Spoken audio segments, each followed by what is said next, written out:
हम लोग हैं कि पर परागण के प्रकार हम लोग पढ़ेंगे। ठीक है ना। पर परागण आप पढ़ते हैं कि ऐसे परागण जिसमें माध्यम की आवश्यकता होती है, जो एक ही जाति के अलग अलग जो पुष्प होता है उसके बीच में जो परागण होता है उसको हम लोग पर परागण कहते हैं। एक पुष्प यहाँ पर है तो एक पुष्प यहाँ पर, अलग अलग पुष्प है। मान लो एक यहाँ पर पुष्प है, एक यहाँ पर पुष्प है, अलग अलग पुष्प है लेकिन एक ही जात के हैं, और इससे परागकण निकल करके इसके अंदर क्या करता है, पहुँचता है। तो इस प्रक्रिया को हम लोग क्या कहते हैं, इसको हम लोग कहते हैं पर परागण। पर परागण के प्रकार हम लोग देखेंगे। एक कीट द्वारा परागण होता है, और एक जल द्वारा परागण होता है, और एक आपका जो होता है कुछ वायु द्वारा भी परागण होता है। तो आज हम लोग इसके बारे में पढ़ते हैं। तो पहले हम आपको बता देते हैं कि देखो कीटों द्वारा परागण कैसे होता है। होता ही है कि जो कुछ कीट होते हैं, और कीट जो होते हैं पहले क्या करते हैं, जाते हैं, अब मान लो कोई पुष्प है उसके पराग कोष पर बैठ जाते हैं, क्योंकि पराग कोष के अंदर परागकण होता है, तो उसके पैरों पर परागकण चिपक जाते हैं। देखना को बढ़िया से। वहाँ से कोई पूछता है कि कीट द्वारा परागण कैसे होते हैं, तो क्या कहेंगे कि सबसे पहले पराग कोष होता है, और उस पराग कोष के ऊपर जो होते हैं जा कर के जो कीट होते हैं बैठ जाते हैं, और कीट में जो परागकण होते हैं चिपक जाते हैं। इसमें चिपक जाते हैं कीट में, और जाते हैं। मान लो भाई चिपके हैं तो घूमेंगे सब, घूमते घूमते जा करके मान लो किसी पुष्प पर बैठ गए जो इसी जाति का है, जिस जात का ये है। मान लो अगर यहाँ पर मान लो कि गुड़हल का फूल है तो कहीं गुड़हल का फूल है, जाकर उस पर बैठ गए, वर्तिकाग्र है उसी पर वो बैठे तो वर्तिकाग्र पर कुछ पराग के कण चिपक गए, फिर वो उड़ गए वहाँ से, फिर वहाँ पर क्या होता है, परागण की क्रिया संपन्न हो जाती है। हालांकि कीट द्वारा जो परागण की क्रिया होती है वो जो पुष्प होते हैं सुगंधित होना चाहिए। अरे भाई पुष्पा सुगंध रहेगा तो उसके अंदर रस रहेगा, तभी न कीड़ा की जो कीट होता है उसके पास जाएंगे। जब सुगंध नहीं रहेगा, किसी को अपने तरफ आकर्षित करना है तो आपके अंदर क्वालिटी होना चाहिए। क्वालिटी होगा तभी आकर्षित करेंगे, क्वालिटी नहीं होगा कहेंगे आ जाइए तो नहीं आने वाला है। ज़बरदस्ती कहाँ आने वाला है। हमारे पुष्प खिल गए में सुगंधे नहीं है, अब बुलाते आ जा मेरे पर बैठ जा, कोई बैठेगा नहीं बैठेगा। इसके अंदर सुगंध होगा, जब सुगंध उत्पन्न होगा तो क्या करेगा, खींच करके ऑटोमेटिक आएगा। जब आपके पास क्वालिटी है तो बुलाने की ज़रूरत नहीं है, खुद वो चला आएगा। अब क्वालिटी आ जा तो नहीं आएगा। क्वालिटी वाला फूल है उसमें आकर के क्या हो गया, बैठ गया। सुगंध वाला पुष्प है, कीट आकर बैठ गया, फिर गया उसमें। कीट चाहे संसार का हर एक जितने भी जंतु होते हैं उसी के पास जाते हैं जिसके पास उसको जाने से कुछ मिलता है। समझिए, चाहे कुछ भी मिले लेकिन उसी के पास जाएंगे जिसको मिला। जिससे कुछ नहीं मिलने वाला उसके पास कोई नहीं जाता। क्या जाने जब उसको कुछ मिलता ही नहीं। तो कीट भी उसी पुष्प के पास जाते हैं। समझ रहे हो, जहाँ पर चंपा चमेली वगैरह हैं, गुलाब के फूल वगैरह हैं, जहाँ पर सुगंधित माने जितने पुष्प खिलते हैं। गुलाब के पुष्प तो उतना सुगंध नहीं देता, लेकिन फिर भी कमल के फूल भी उतना सुगंध, गेंदा का फूल सुगंध देता है। जहाँ सुगंध उत्पन्न होती है, चंपा चमेली वगैरह के जो पुष्प होते हैं वहीं पर जा करके फिर क्या करते हैं, कीट द्वारा परागण होता है। अब जल द्वारा परागण कैसे होता है, तो जल बात एकदम मान के चला कि एक पुष्प यहाँ पर है, एक पुष्प यहाँ पर है, तो ये पुष्प होंगे तो पानी में देखो जल द्वारा परागण उसी में होगा जो जल में पुष्प खिलते होंगे। जैसे कमल हो जाएगा, तो मान लो ये कमल है, एक कमल का फूल यहाँ है, एक कमल का फूल यहाँ है, एक ही जात के हैं दोनों। इसमें पराग कोष उपस्थित है, इसमें वर्तिकाग्र उपस्थित है। तो क्या होगा कि जो पराग कण होंगे वो झड़ जाएंगे। कहाँ झरेंगे, जल में झड़ जाएंगे। और जल में झड़ने के बाद जब जल बहता हुआ जाएगा तो बहते हुए जाने के बाद इसके पास मिलेगा। जब मिलेगा तो उससे जो वर्तिकाग्र होंगे इसी वर्तिकाग्र से जो परागकण होंगे चिपक जाएंगे, फिर वहाँ पर परागण की क्रिया संपन्न है। माने जल द्वारा परागण उसी पुष्प में होता है जो पुष्प कहाँ खिलते हैं, जल में खिलते हैं। जब पुष्प जल में खिलते हैं उसके बाद जल द्वारा परागण हो जाता है। याद हुआ, कमल वगैरह के पुष्प से माने जो जल में खिलेगा उसमें जल द्वारा परागण होता है। एक हवा द्वारा, हवा नहीं रहता तो क्या होता है जरा सोचो। हवा का रहते हुए इतना सुंदर गांव देहात के एरिया आपका है, फिर भी आपको देखिए हमेशा पंखा चलाना पड़ता है। अभी कोरोना का जो महामारी आई थी, कोरोना में देखिए शहरों में लोग मर रहे थे, लेकिन गांव के लोग बहुत कम मर रहे थे, परसेंटेज बहुत कम थी, क्योंकि यहाँ प्रदूषण बहुत कम है इसलिए।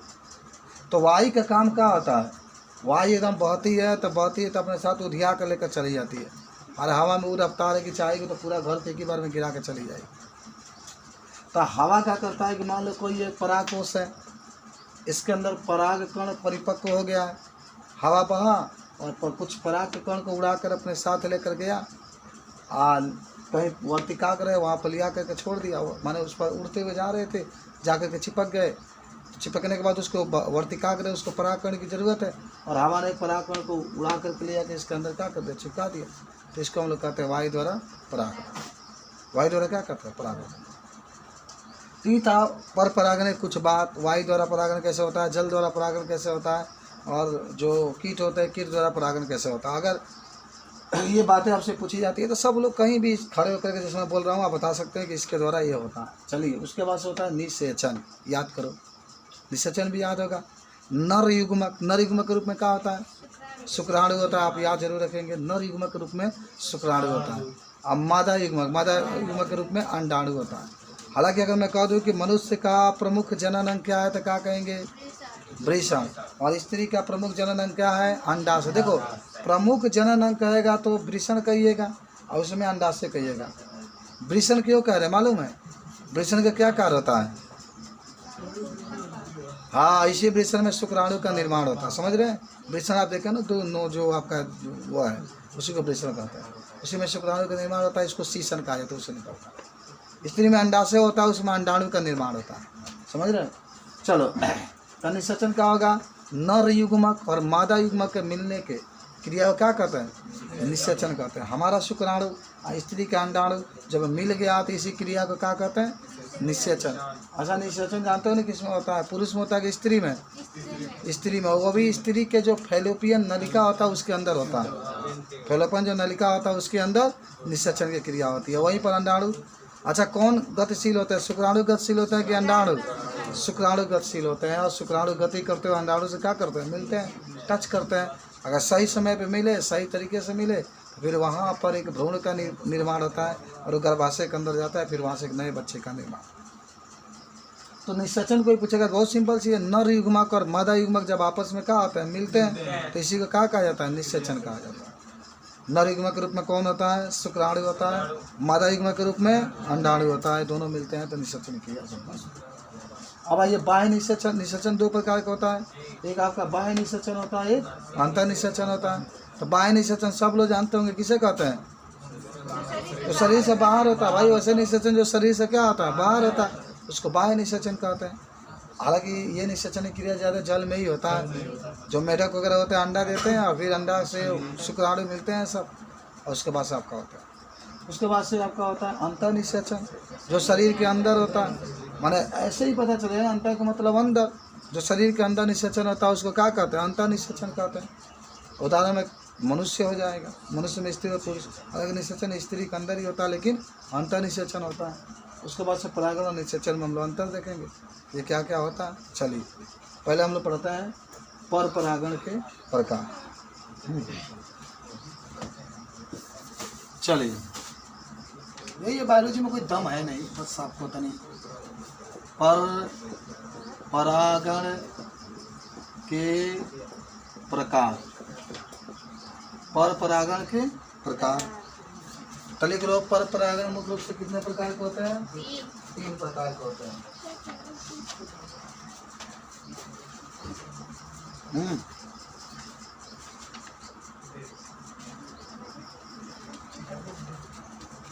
पहला जो आपका होता है उसका नाम होता है कीट द्वारा परागण, और दूसरा आपका होता है वायु द्वारा परागण, ये सब होता है। चलो,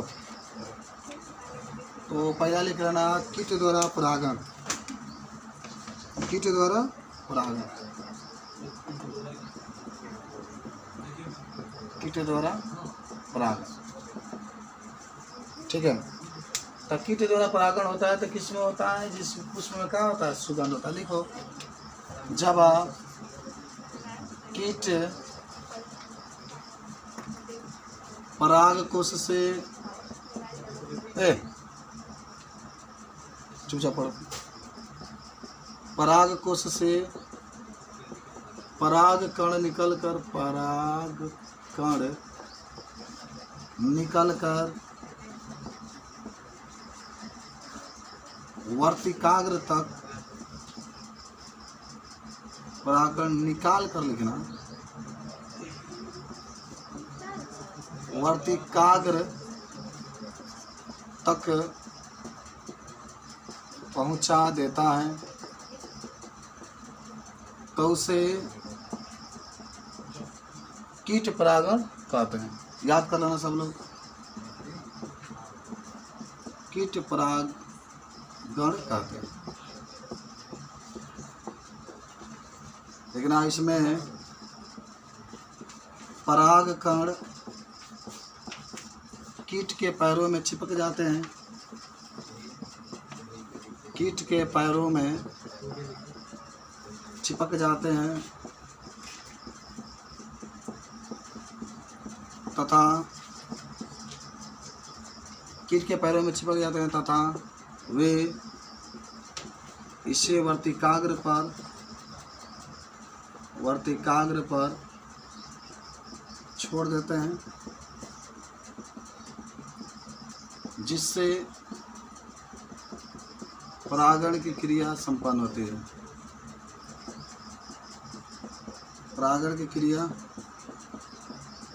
संपन्न होती है। परागण की क्रिया क्या होती है? संपन्न होती है। कौन छोड़ता है? जो कीट होता है वह छोड़ता है। अच्छा, तो नोट पॉइंट उदाहरणों के लिए लिख लो कौन कौन होता है कीट द्वारा परागण में। एक आप सालविया लिख सकते हैं, एक आप रात रानी लिख सकते हैं। इसमें ये कीट द्वारा परागण होता है, समझ रहे हो? नोट कर लो, तब आगे बढ़ना। कीट द्वारा परागण के बारे में आता है लिखने के लिए तो सब लोग लिख लेंगे कि सालविया जो पुष्प होता है उसमें कीट द्वारा परागण होता है। रात रानी का जो पुष्प होता है उसमें भी कीट द्वारा परागण होता है। मिटा दे रहा हूँ ऊपर डालो।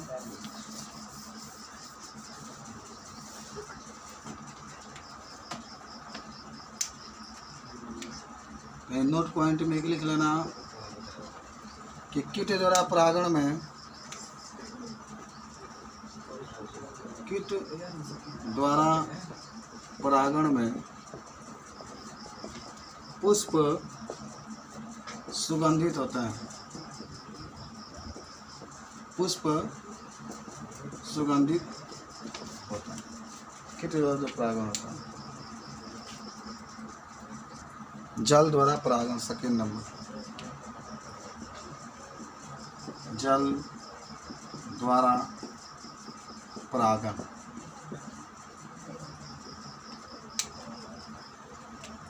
देखो इसमें उपस्थित सभी पौधे जल में पाए जाते हैं। सभी पौधे जल में पाए जाते हैं। जल पराग कण को बहाकर वर्तिकाग्र तक लेकर जाता है,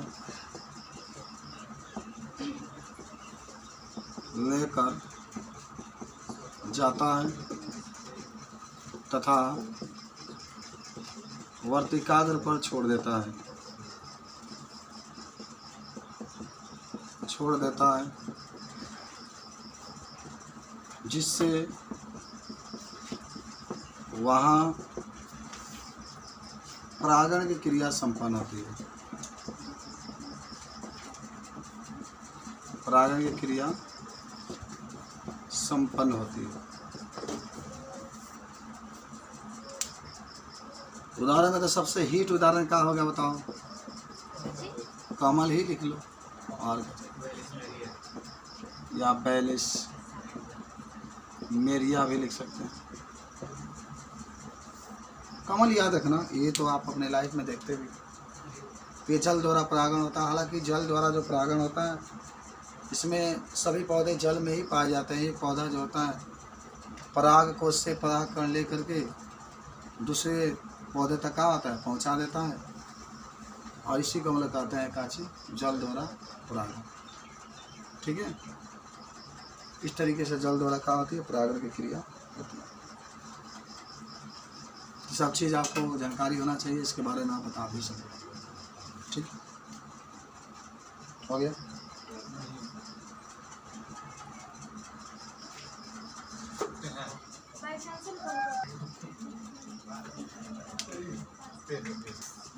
वायु प्रदूषण। वायु प्रदूषण नहीं, वायु द्वारा परागण। तो हवा तो एकदम निश्चित बा कि पराग को से परागकण को उड़ा कर लेके जाएगा ना, क्योंकि बस वर्तिकाग्र तक पहुंचा देना।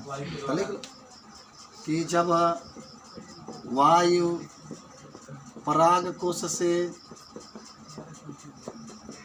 पराग कण को लेकर वर्तिकाग्र तक पहुंचा देता है,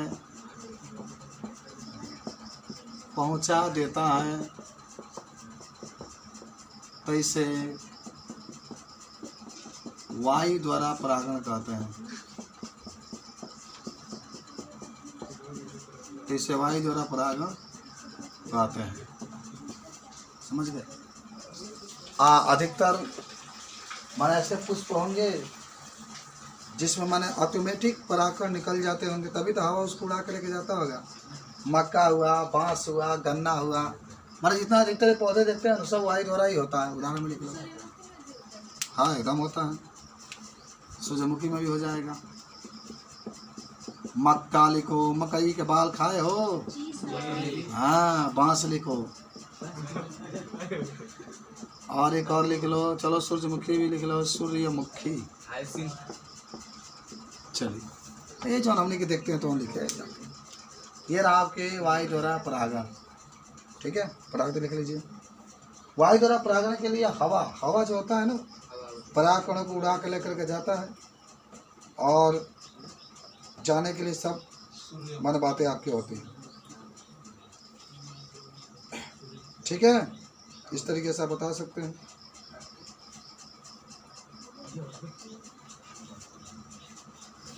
चलिए आगे बढ़े। हो गया, लिख लिया।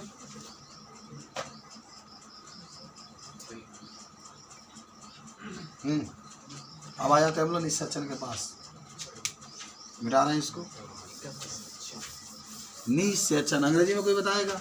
फर्टिलाइजेशन। हाँ, फर्टिलाइजेशन कहा जाता है। निषेचन लिखो। नर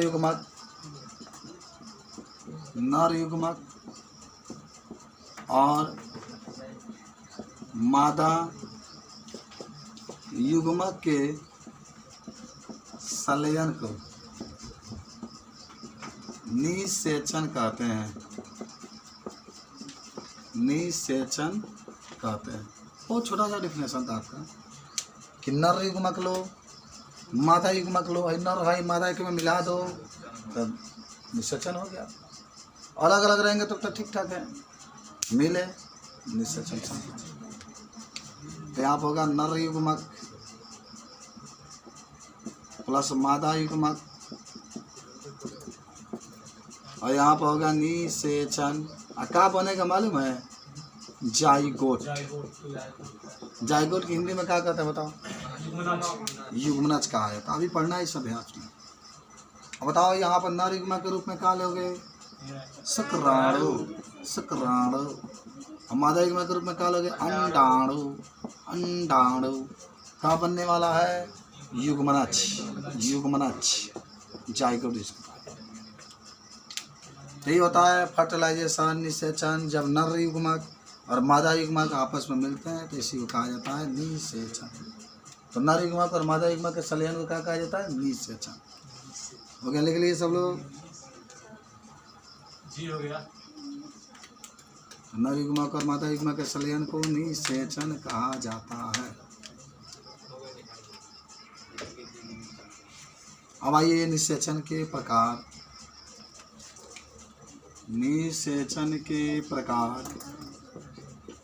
निषेचन कितने प्रकार के? हाँ, तो चलिए मिटाए इसको। निषेचन 2 प्रकार के होते हैं। फर्स्ट होता है, उसका नाम होता है बाह्य निषेचन।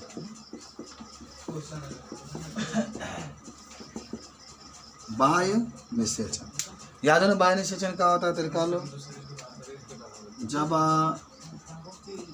निषेचन की क्रिया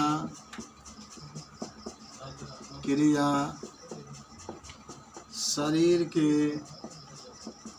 बाहर होता है तो इसे बाह्य निषेचन कहते हैं।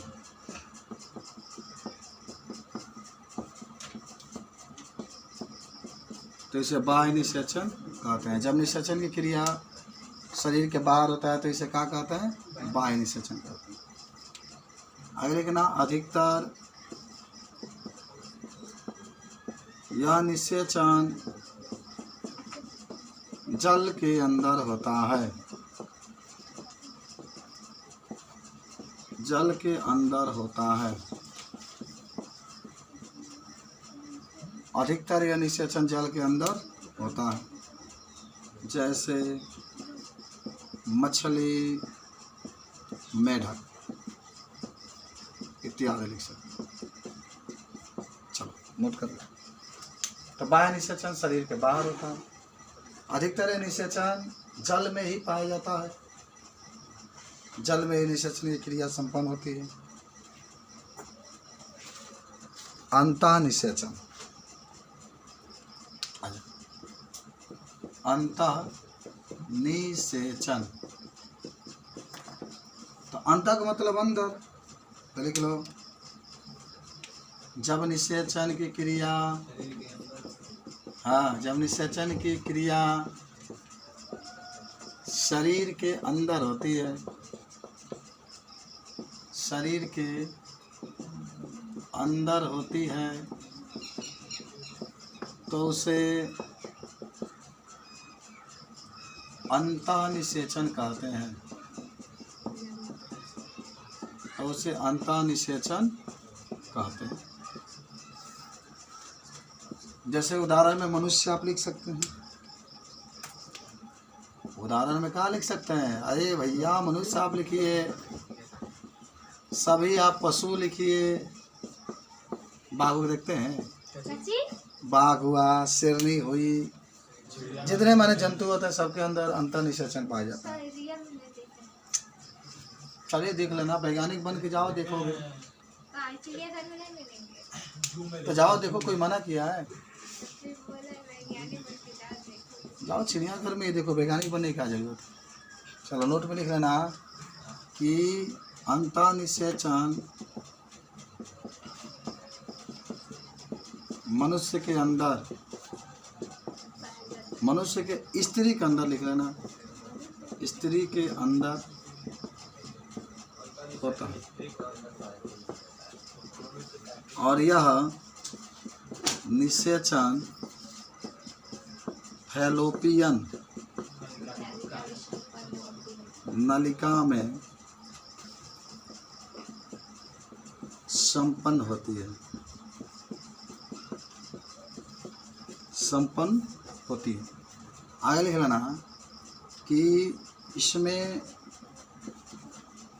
नर युग्मक क्या होता है? शुक्राणु होता है ना, नर युग्मक जिसको शुक्राणु आप कहते हैं, गतिशील होता है, गतिशील होता है। पहले चुपचाप लिख रहे तो लेने दो, कहाँ बीचों में डिस्टर्ब करते रहते हैं। तो मादा युग्मक अंडाणु गतिशील नहीं होता।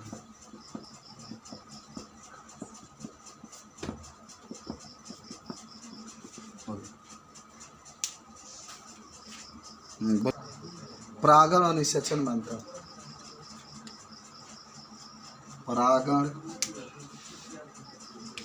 और निषेचन में अंतर।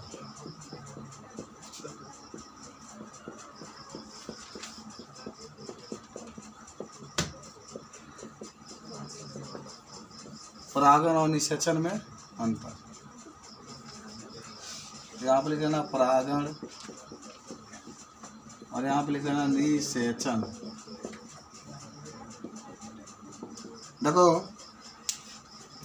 जो परागण की क्रिया होती है कहाँ पाई जाती है? अभी आप जस्ट पढ़े हैं कि पराग कणों को वर्तिकाग्र तक पहुँचाने की क्रिया को परागण कहते हैं ना। तो लिख लो, पराग कणों को वर्तिकाग्र तक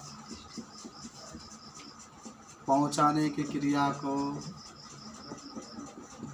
पहुँचाने के क्रिया को परागण कहते हैं। ठीक है। नर तो हमारा युग्मक के मिलने को निषेचन कहते हैं। इनमें लिख रहा नर युग्मक तथा मादा युग्मक को मिलने के क्रिया को निषेचन कहते हैं। निषेचन कहते हैं।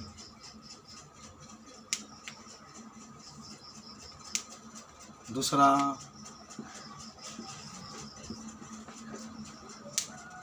दूसरा में लिख सकते हैं कि यह दो प्रकार का होता है। यह दो प्रकार का होता है। कौन कौन भाई? एक स्वपरागण और बी नंबर है पर परागण। ये भी तो दो ही प्रकार का होता है। निषेचन भी लिख लेना। निषेचन भी दो प्रकार का होता है। ए नंबर, बी नंबर। ए में बाह्य निषेचन, बी में अंतः निषेचन।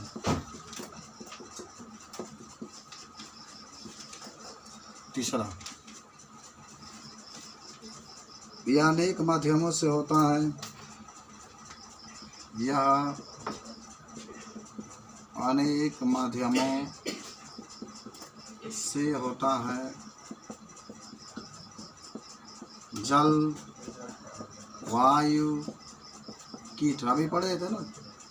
और इसमें माध्यम की आवश्यकता नहीं होती है। इसमें माध्यम की आवश्यकता होती है। 4 नंबर आ जाओ। यह क्रिया बीजांड के बाहर होता है। यह भी पढ़े होंगे आप। यह क्रिया बीजांड के बाहर होता है और यह क्रिया बीजांड के अंदर होता है।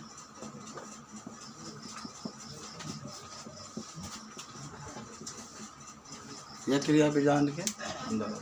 इतना माने आप याद रखेंगे। देखो, परागण में निषेचन में अंतर बहुत बार पूछता है। तो आप पढ़े होंगे कि परागकणों को वर्तिकाग्र तक पहुंचाने की क्रिया को परागण कहते हैं। अनिषेचन में नर युग्मक तथा मादा युग्मक के मिलने को निषेचन कहा जाता है। यह दो प्रकार का होता है। एक स्वपरागण, एक पर परागण। अनिषेचन भी दो प्रकार का होता है। बाह्य निषेचन, अंतः निषेचन। और तीसरा में यह अनेक माध्यमों से होता है। जल, वायु, कीट। और ये जो होता है इसमें माध्यम की आवश्यकता नहीं होती है। इसमें माध्यम की आवश्यकता यहाँ नहीं, छूट गया। और ये क्रिया बीजांड के बाहर होता है। सही बात है। और ये क्रिया बीजांड के अंदर। तो आज का माने इतना हम लोग बायोलॉजी में करते हैं। चलो।